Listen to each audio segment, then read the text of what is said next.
यो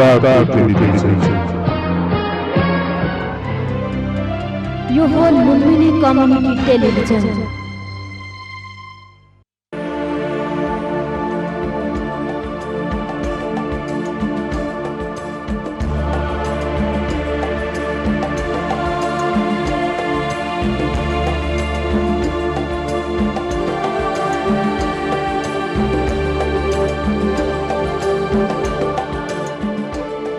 नमस्कार दर्शक महानुभाव, आज हामी यो विशेष कार्यक्रममा छौँ। यहाँहरूका माझमा आज 198औं भानु जयन्ती मनाउने सन्दर्भमा हामीले आजको यो समयलाई विशेष साहित्यिक समयको रूपमा यहाँहरूका माझमा प्रस्तुत गर्ने प्रयास गरिरहेका छौँ।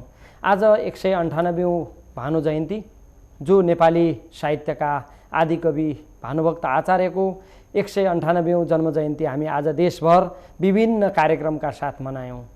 यो कार्यक्रमका सन्दर्भमा आजको भानुभक्तका कालीन साहित्य र आजको साहित्यको संयोजन कसरी भइरहेको छ र भानुभक्तले लेखेका कविताहरू र अहिलेको कविताहरूमा फरक के छ, जुन खालको कवि भानुभक्तले दिन खोज्नु भएको थियो नेपालीहरूका लागि सन्देश, त्यो आज हामीले त्यसलाई सम्हाल्न सकेका छौँ या छैनौँ, यी विषयमा आज हामी छलफल गर्नेछौँ।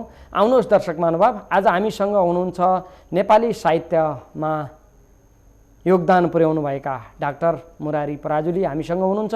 दर्शक महानुभाव, आजको यो विशेष कार्यक्रममा उहाँलाई स्वागत गरौँ। यहाँलाई कार्यक्रममा स्वागत छ। आज हामी विशेष गरेर भानुभक्तको जयन्तीका सन्दर्भमा कुरा गर्न गइरहेका छौँ।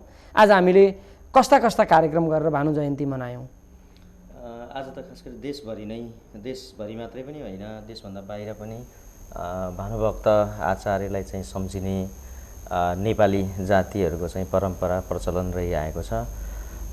स्वदेशमा भन्नुहुन्छ भनेदेखि अब काठमाडौँदेखि लिएर विभिन्न जहाँ साहित्यकारहरूको जमघट छ, त्यहाँ भानुभक्तका सम्बन्धमा उनको कृतित्व र व्यक्तित्वका बारेमा चाहिँ चर्चा गर्ने र उनैका नाममा चाहिँ स्थापित पुरस्कारहरूको चाहिँ वितरण गर्ने र त्यसै गरी विभिन्न विद्यार्थीहरूका माझमा चाहिँ विभिन्न प्रतियोगिताहरू चाहिँ सञ्चालन गरेर भानु जयन्तीलाई उल्लासपूर्वक चाहिँ मनाउने त्यसो गरिराखिया छ। र यसै गरी चाहिँ भारतका जहाँ जहाँ नेपालीहरू चाहिँ बस्दछन् ती ठाउँहरूमा पनि अत्यन्त उल्लासका साथ यो भानु जयन्ती मनाइराखिया हुन्छ। जस्तो हामी नेपाल र भारतको यो नेपाली भाषासित जोडिएको विषयवस्तु र बढी जसो भानु जयन्ती जति नेपालीले मनाउँछौँ त्योभन्दा बढी सन्देशमूलक ढङ्गले भारतको दार्जिलिङमा मनाउने गरिएको पाइन्छ। हामीले के भानुभक्तलाई बिर्सन थालेको पछिल्लो समय? भानुभक्तलाई बिर्सिन थालेको भन्दा पनि यो के रहेछ भने यो नजिकको तीर्थ हेला भने जस्तो हामी कहाँ चाहिँ अलिकति झारा टार्ने प्रवृत्ति छ। तर भारतमा चाहिँ दार्जिलिङमा खास गरिकन चाहिँ नि हप्ताौँदेखिबाट चाहिँ कार्यक्रमहरू विभिन्न कार्यक्रमहरू गरेर र आजको दिन चाहिँ अत्यन्त उल्लासपूर्वक चाहिँ मनाउने र त्योभन्दा अगाडि पनि 7 दिन 15 दिनदेखिबाट चाहिँ ल भानु जयन्ती मनाउनु छ भनेर चाहिँ त्यस्तो तयारी हुने चाहिँ त्यहाँ गर्दछ। तर हामी कहाँ चाहिँ त्यस्तो छैन। इभन आज भानु जयन्तीका दिन भानुका हामी चाहिँ नि पुजारीहरू हौँ, अनुयायीहरू हौँ, हामीलाई चाहिँ उनका निमित्त श्रद्धाञ्जली अर्पण गर्ने, उनीप्रति चाहिँ नि केही कुराहरू चाहिँ गर्ने, उनलाई स्मरण गर्ने, त्यसका निमित्त कहीँ भेला हुनका निमित्त त्यस्तो सरकारी रूपमा एउटा बिदा सिधा आदि इत्यादिको पनि चाहिँ नभएको यस्तो अवस्था छ। जबकि अब यस्ता खालका क्षणहरूमा यस्तो राष्ट्रिय आदि कविको चाहिँ जन्म जयन्तीका अवसरमा अन्य देशहरूमा विशेष रूपमा चाहिँ त्यसलाई मनाउने, यससित सम्बद्ध मान्छेहरूलाई चाहिँ त्यो अवसर प्रदान गरेर उनको व्यक्तित्व कृतित्वलाई चाहिँ बढीभन्दा बढी उजागर गर्ने यस्ता खालका कामहरू चाहिँ हुन्छन्। तर हामी कहाँ चाहिँ अलि सुस्ताएको नभएको त्यो चाहिँ स्वाभाविक हो। यो पछिल्लो पुस्ताले भानुभक्तका बारेमा चिन्न सकेको देखिँदैन र भानुभक्तलाई बुझ्न पाएको देखिँदैन। छोटकरीमा भन्दा भानुभक्तलाई यहाँले कसरी चिनाउनुहुन्छ यो पुस्तालाई? होइन, भानुभक्तलाई चिन्नै नसकेको यो पुस्ताले चाहिँ होइन, भानुभक्तलाई अवसर प्राप्त गरेको देखिँदैन। होइन, भानुभक्तलाई चाहिँ चिनाइराखिया छ। कसरी चिनाइराखेको छ भन्दाखेरि जस्तो नयाँ पुस्ता भनेको जस्तो त्यो विद्यार्थी कालमा भानुभक्तका बारेमा लेखिएका पाठ्य पुस्तकका रचनाहरूबाट भानुभक्तलाई चिनाउने काम गरिएको छ। भानुभक्त भनेका नेपाली साहित्यका आदिकवि हुन् भनेर यसरी चिनाइएको छ। उनका कृतिहरू यस्ता यस्ता छन् भनेर यो संक्षिप्तमा चाहिँ चिनाउने काम भएको छ। त्यस्तो चाहिँ अहिलेको पिँढी बिल्कुलै भानुभक्तबाट अपरिचित छ यो चाहिँ मलाई लाग्दैन। तर भानुभक्तले नेपाली भाषा साहित्यका निमित्त फुकेको जुन चाहिँ शङ्खघोष हो त्यो हाम्रो निमित्त अत्यन्त महान छ। त्यो महानताको संरक्षण समृद्धि अलि नभएको हो कि त्यो भने यथार्थ हो। पछिल्लो समय छ नि हजुर नेपाली भाषासित जोडिएको विषयवस्तु संस्कृतको रामायणलाई भानुभक्तले नेपालीमा उल्था गरेर सारा नेपालीहरूलाई एउटा खालको सन्देशमूलक सूत्रमा बाँध्ने प्रयास गरे। यो नेपाली भाषीहरूका लागि पनि खुसीको कुरा मान्नुपर्छ। यसलाई हामीले अब कतातिर लैजानु उपयुक्त हुन्छ? यो चाहिँ बडो सान्दर्भिक कुरा हो। यो के छ भने जस्तो भूगोलको एकीकरण पृथ्वीनारायण शाहले गरे, यसमा विवाद छैन। यद्यपि कतिपय मान्छेहरूले यसमा पनि प्रश्न चिन्हहरू खडा गर्छन्, उसको सामन्ती राज्यको विस्तार गर्यो भनेर भन्छन्। यो कुरा चाहिँ म विश्वास गर्दिनँ, मान्दिनँ। किनभने कुनै न कुनै मान्छेले एउटा महत्त्वाकांक्षा लिएर अगाडि बढ्नै पर्ने हुन्छ। नत्र यतिकै भुरे भारे राज्य गरेको भए त अरू कसैले लैजान्थ्यो नि त, ब्रिटिसले लिएर जान्थ्यो अथवा इन्डियाले चाहिँ सोरेर लिएर जान्थ्यो। त्यसको सट्टामा आज चाहिँ पृथ्वीनारायण शाहले यी जम्मै साना तिना टुक्रे टाके भुरे भारे यी राज्यहरूलाई चाहिँ जोडेर जुन एउटा नेपाली भन्ने चाहिँ जुन नाम प्रदान गरेका छन् त्यो त निसन्देह हाम्रा निमित्त बडा गौरवको कुरा हो। र यसरी भूगोलको एकीकरण गरिसकेपछि यहाँ बस्ने नेपालीहरूको एउटा भाषिक पहिचान के त भन्दाखेरि त्यो नेपाली भन्ने जुन चाहिँ भाषा छ त्यो भाषिक एकीकरण गर्ने काम चाहिँ पृथ्वीनारायण शाहले त्यो चाहिँ भौगोलिक एकीकरण गरिसकेपछि भाषिक एकीकरण गर्ने काम चाहिँ नि आदिकवि भानुभक्त आचार्यले गरे। त्यसो भएको भएर हाम्रो भाषाको हाम्रो बाणीको उनी एकीकरणकर्ता हुन्। त्यसकारण हाम्रो निमित्त अत्यन्त महान छन् भानुभक्त आचार्य। र त्यो समयमा संस्कृत भाषालाई मुख्य भाषा मानिन्थ्यो। संस्कृत भाषा नै एउटा देव भाषा हो, साहित्यको भाषा हो, पठन पाठनको भाषा हो भन्ने जुन चाहिँ एउटा रूढ जुन मान्यता थियो त्यो मान्यतामाथि यिनले चाहिँ प्रहार गर्ने काम गरे। र हामी सबै मेचीदेखि महाकालीसम्मका हरेक नेपालीलाई जोड्ने यस्तो राष्ट्रिय बाणीमा चाहिँ प्राण भर्ने काम गरे। त्यसकारण उनी चाहिँ महान हुन्। यस अर्थमा हामीले उनलाई सम्झिनु पर्छ। हामी थोरै विषयलाई अलिकति मोड्न चाहन्छौँ र यसलाई अलिक थोरै मनोरञ्जनात्मक ढङ्गले पनि लैजान चाहन्छौँ। सरले थुप्रै कविताहरू लेख्नुहुन्छ, हजुर, मुक्तकहरू लेख्नुहुन्छ।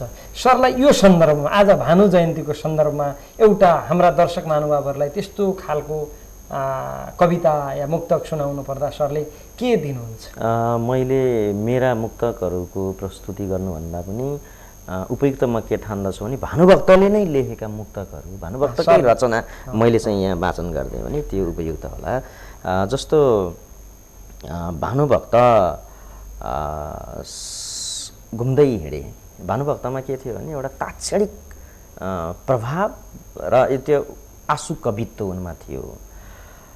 दिउँसोको घाममा हिँडिरहेका थिए, कहीँ जाने क्रममा त्यहाँ उनलाई चाहिँ नि एउटा खाजाको रूपमा चाहिँ एउटा केरा, अमिलो, मही र त्यसै गरी चाहिँ नि यो मकै आदि इत्यादिको चाहिँ नि यो बयान गर्ने क्रममा यो मकै दिँदाखेरि चाहिँ ठेला मकै दिँदाखेरि त्यसका बारेमा उनले भनेको कुरा म यसो पढिदिन्छु। असल मुग्रे केरा कि त बरु हवस मोही अमिलो, कि त सेता मुला कि त बरु हवस साग उसको, असल हुन्थ्यो धुपमा न तर यसरी खानु कसरी, भुटी ल्यायो थालमा मकै तिमीले क्या न यसरी। यो मुक्त कविता है भानुभक्त आचार्यले। यो यो यो यो एउटा शैलीबाट उहाँले सबै हिसाबको परिचय पनि दिनुभयो, सन्देश पनि दिनुभयो। होइन, यो सामान्य के भन्दाखेरि उहाँ हिँड्दै हुनुहुन्थ्यो, बाटोमा यात्रा गर्दै हुनुहुन्थ्यो, कसै कहाँ गएर बस्नुभयो, एकछिन विश्राम गर्नुभयो, त्यहाँ खाजा खान दियो। खाजा खान दिने बेलामा त्यो ठेला मकै दियो। त्यो ठेला मकै कसरी खाने भन्ने सन्दर्भमा उत्तिखेर उहाँले चाहिँ यस्तो कविता बनाएर उहाँले जहाँ जानुहुन्थ्यो कवितामै मुक्तकमै उहाँले धेरै कुराहरूको विश्लेषण गर्नुहुन्थ्यो, बोल्नुहुन्थ्यो। हजुर, उहाँ त्यो के भने आँसु कवित्व थियो उहाँमा। अनि त्यसो हुँदाखेरि चाहिँ ढक्क केही कुरा चाहिँ नि मनमा आयो भनेदेखि त्यसलाई कवितामै चाहिँ बनाएर प्रस्तुत गरिहाल्ने त्यसैको एउटा चाहिँ यो प्रमाण हो यो भानुभक्तको अत्यन्त चर्चित कविता भनेर हामी जुन घाँसी कवितालाई लिन्छौँ, यो अलिकति पछिल्लो समय यो घाँसी कविता को लेखन कहाँबाट भयो भन्ने कुरा पनि अलिकति अस्पष्ट हुन थालेको जस्तो, कसैले मोतीराम भट्टले लेख्नुभयो भनेर यस्तो खालको प्रचार पनि आएको देखिन्छ।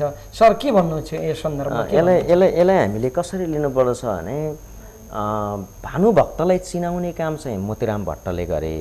मोतीराम भट्टले विक्रम सम्वत 1948 सालमा भानुभक्त आचार्यको जीवनी नामको एउटा कृति लेखे र त्यो कृतिमा चाहिँ भानुभक्तलाई चिनाउनका निमित्त उनका जुन कार्यहरू छन्, योगदानहरू छन्, तिनीहरूको चित्रण गर्नका साथै अब विभिन्न सन्दर्भमा लेखिएका कविताहरूको चाहिँ उनले उल्लेख गरेका छन्।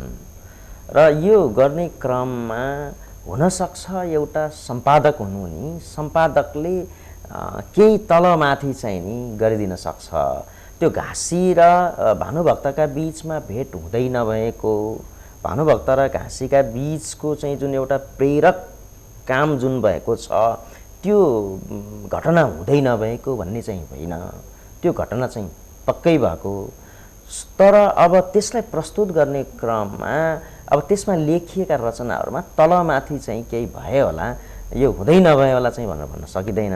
कतै कतै विश्लेषण गर्नेहरू के लेखेका छन् भने भानुभक्तको कवितामा कहीँ पनि मोह भन्ने शब्द छैन, मोह भनेको मोतीरामको मोह हो भनेर यस्तो खालको सन्देशहरू पनि दिइराखेका छन्, यस्तो खालको विश्लेषण पनि गरिरहेका छन्। होइन, यस्तो अड्कलबाजी के अर्थमा उपयुक्त छ भने कैयौँ त्यो प्रमाणका कुराहरू नभइसकेपछि मानिदिन पर्ने कुरा हुन्छ।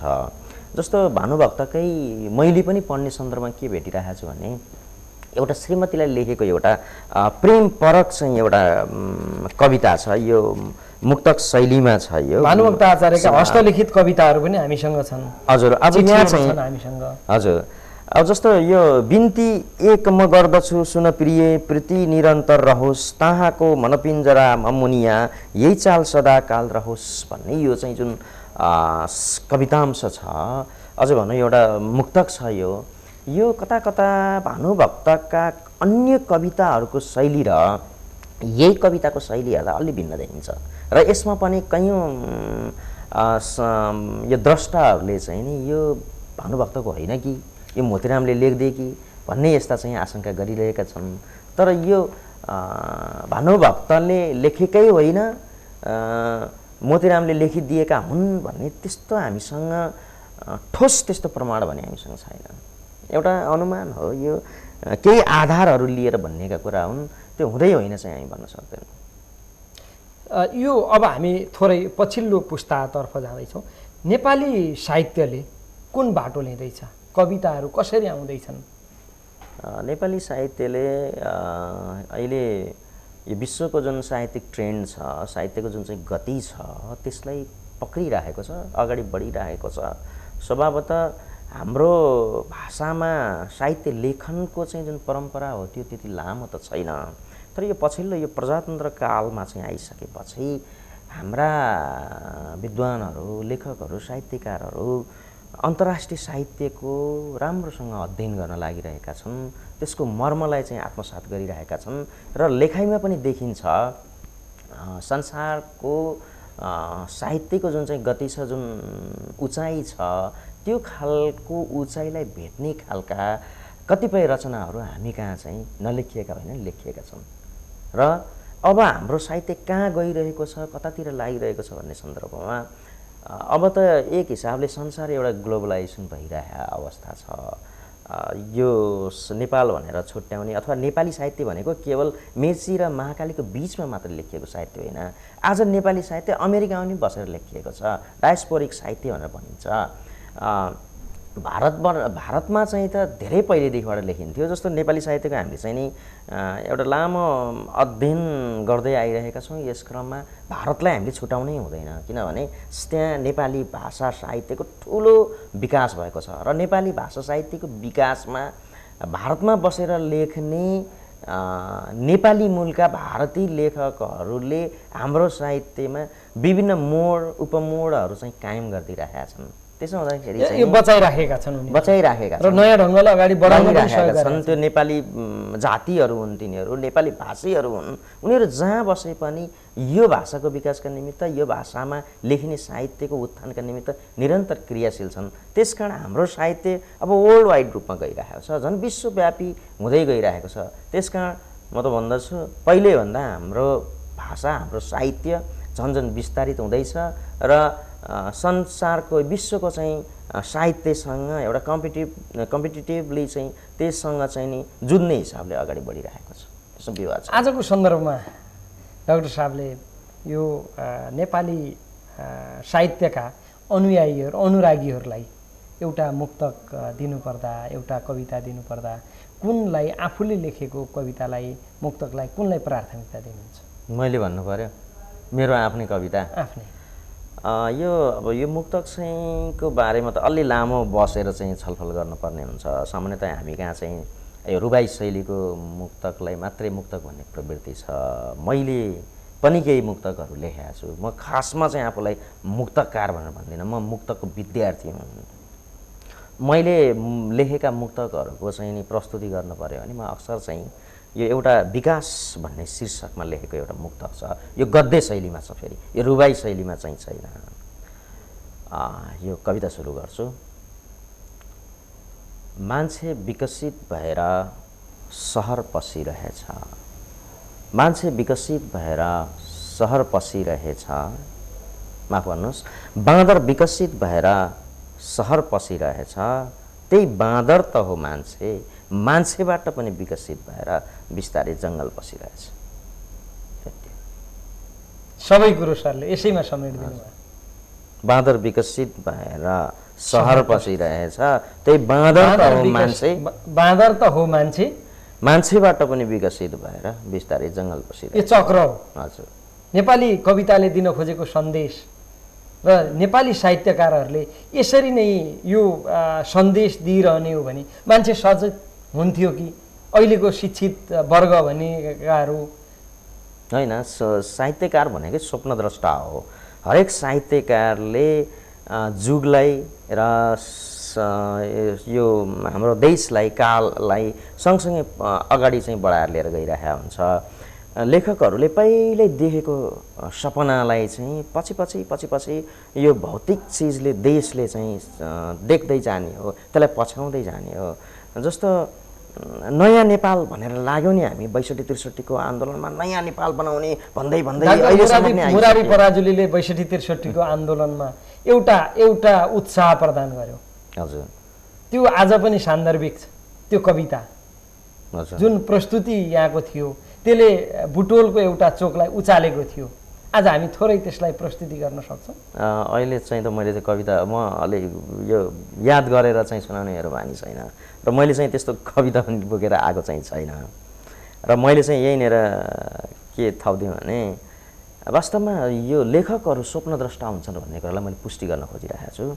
जस्तो हामी नयाँ नेपाल भनेर भनिरहेका छौँ नि, त्यो नयाँ नेपाल भन्ने शब्दको प्रयोग, त्यो पदावलीको प्रयोग लक्ष्मीप्रसाद देवकोटाले गरेका थिए। 2016 सालमा मर्नु अगाडि जब गणेशमान श्रेष्ठले चाहिँ गणेशमान सिंहले उनलाई भेट्नका निमित्त हस्पिटलमा गए, त्यतिखेर चाहिँ तपाईँको के छ इच्छा भन्दाखेरि मेरो त अरू इच्छा केही थिएन, यो नयाँ नेपाल हेर्ने इच्छा थियो र म मरेर गए पनि यो नयाँ नेपाल बनाउनु होला भन्नुभएको थियो लक्ष्मीप्रसाद देवकोटाले। त्यो नयाँ नेपाल हामी बल्ल 62-63 को आन्दोलनमा बल्ल त्यो पदावलीलाई उरालिरहेका थियौँ। यद्यपि हामी नयाँ नेपालमा त गएनौँ, त्यो बिग्रेको टुटे फुटेको त्यो अवस्थातिर। यसको मतलब हामी करिब 48 वर्ष पछाडि गयौँ। हजुर, त त्यो चाहिँ नि त्यो नयाँ नेपालमा लानुपर्छ भन्ने त्यो सपना त हाम्रा कविहरूले, लेखकहरूले पहिल्यै देखिसकेका थिए। हाम्रै देवकोटाको कुरा गर्ने यही सन्दर्भमा पनि भन्यो, उद्देश्य के लिनु उडी छुनु चन्द्र एक। देवकोटाले लेखेपछि अनि बल्ल चाहिँ वास्तवमा चन्द्रमा छोइएको छ।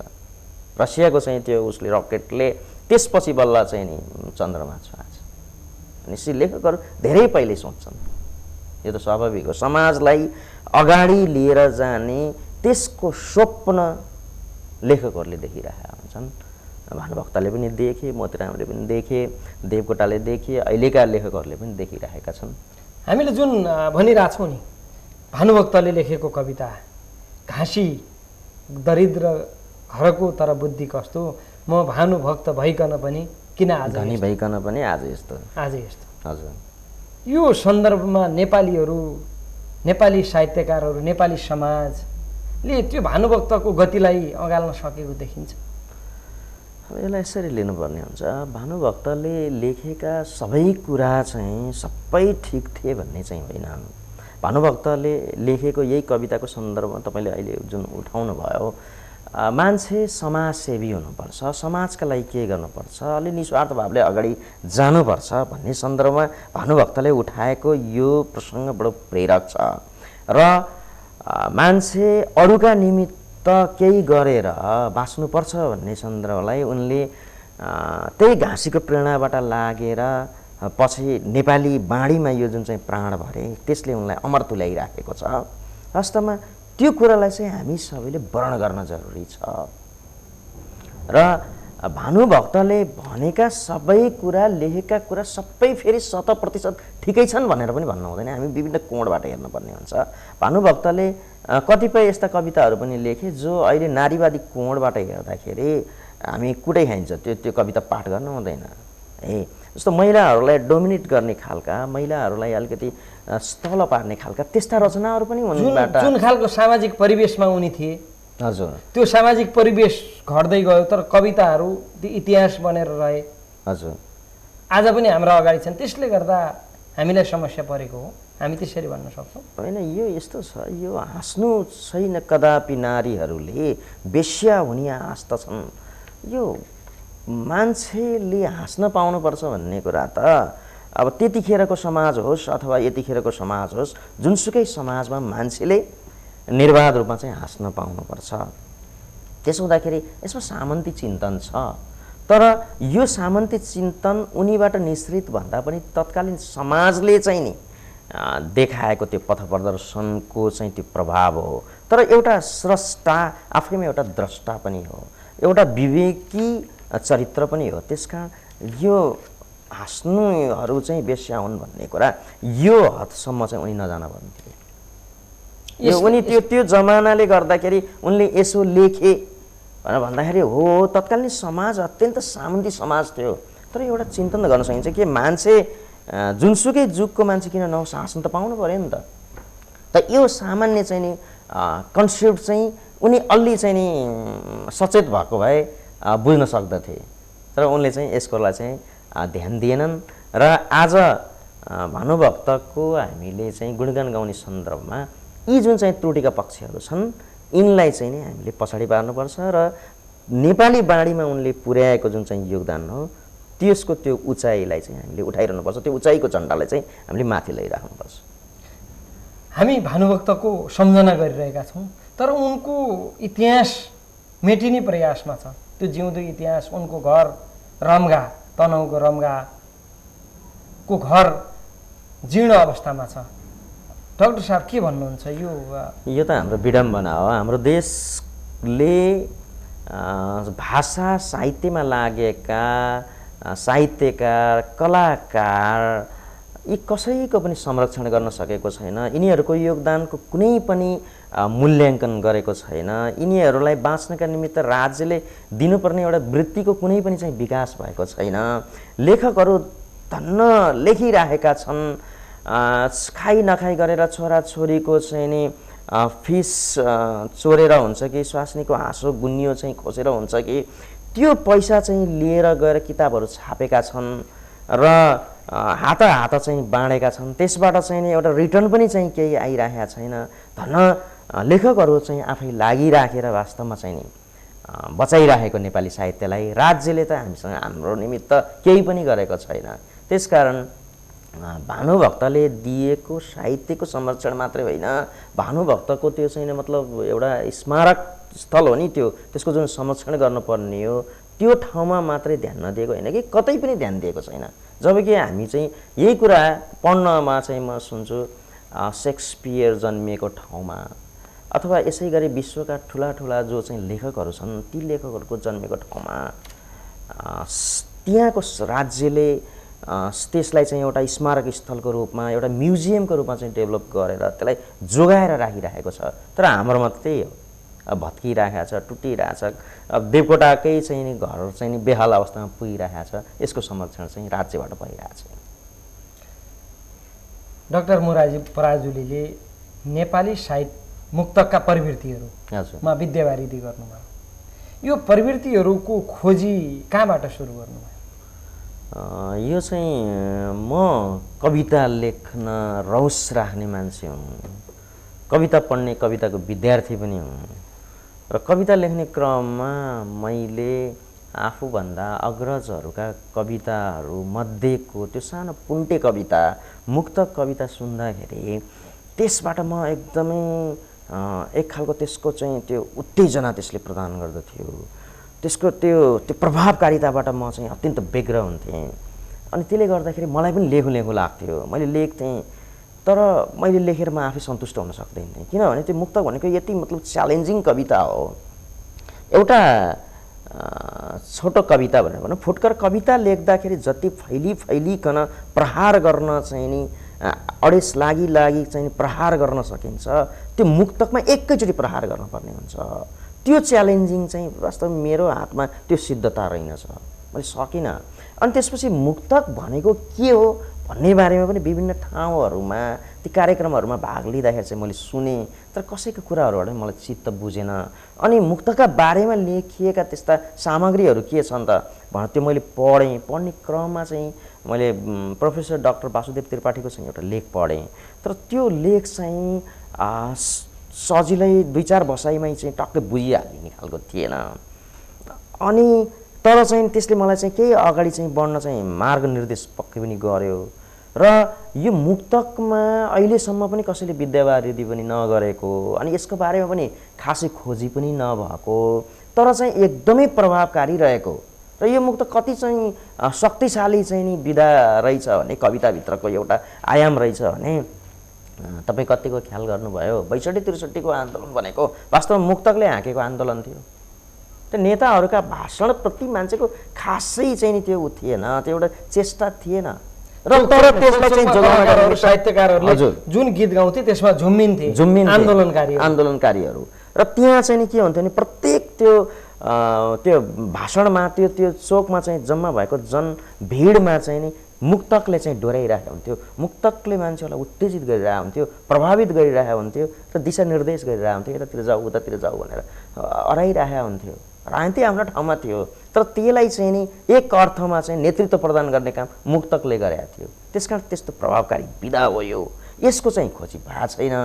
त्यसकारण यसको खोजी गर्नुपर्छ भन्ने त्यो अन्तस्प्रेरणा चाहिँ मलाई चाहिँ प्राप्त भयो। र यो मुक्तक र गजल का विषयमा विभिन्न साहित्यकारहरूका, लेखकहरूका फरक परिभाषाहरू पाइन्छन्।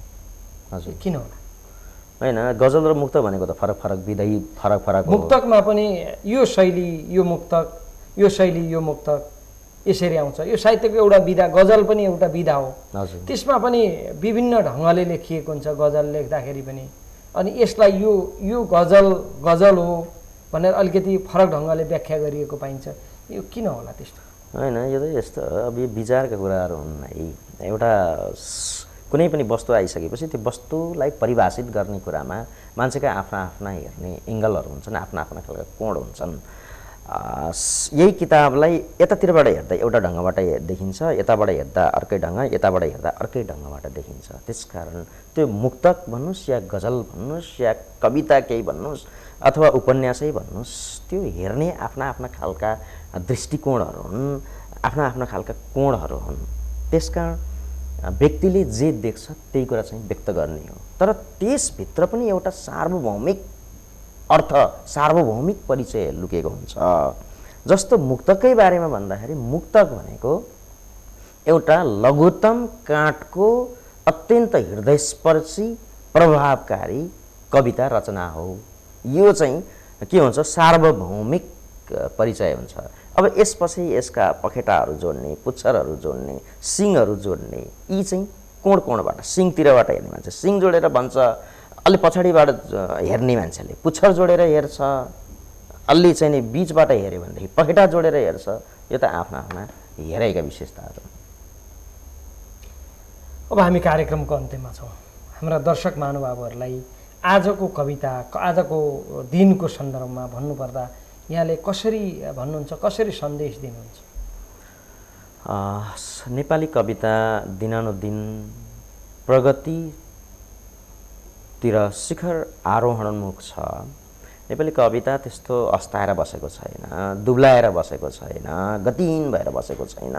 कविता अगाडि बढिरहेको छ, नयाँ नयाँ प्रयोगहरू भइरहेका छन्, नयाँ नयाँ छिमलका लेखकहरू देखा परिरहेका छन्, नयाँ नयाँ शैलीहरू चाहिँ प्रस्तुत गरिरहेका छन्। त्यसकारण नेपाली साहित्यले विश्व बजारमा राम्रो स्थान कायम गर्छ भन्ने कुरामा म ढुक्क छु।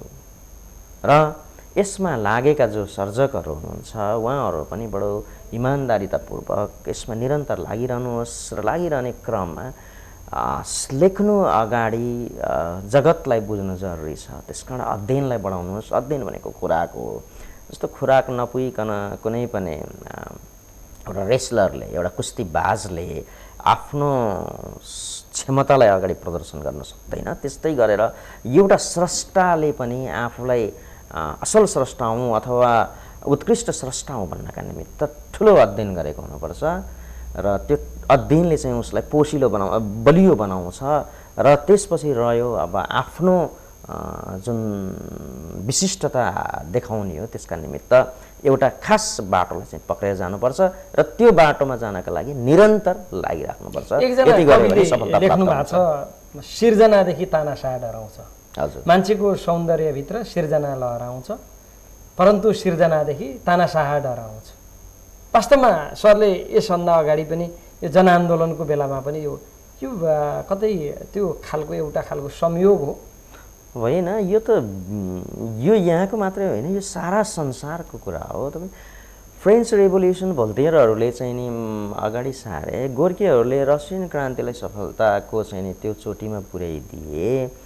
नेपालकै सन्दर्भमा पनि हाम्रा अहिले जीवित रहेका लेखकहरू एवं पुराना लेखकहरू सबै लेखकहरूले यो जहिले पनि यो यथास्थिति जुन छ त्यो यथास्थितिको विरुद्धमा मुक्का उठाउने गर्छन् र चाहिँ त्यो नयाँ संसारको निर्माणका निमित्त उनीहरूले सपना देखिरहेका हुन्छन् र त्यसका बाधकहरू जो शासक हुन्छन्, निरङ्कुश सत्ता हुन्छ, त्यसप्रति चाहिँ प्रहार गरिरहेका हुन्छन्।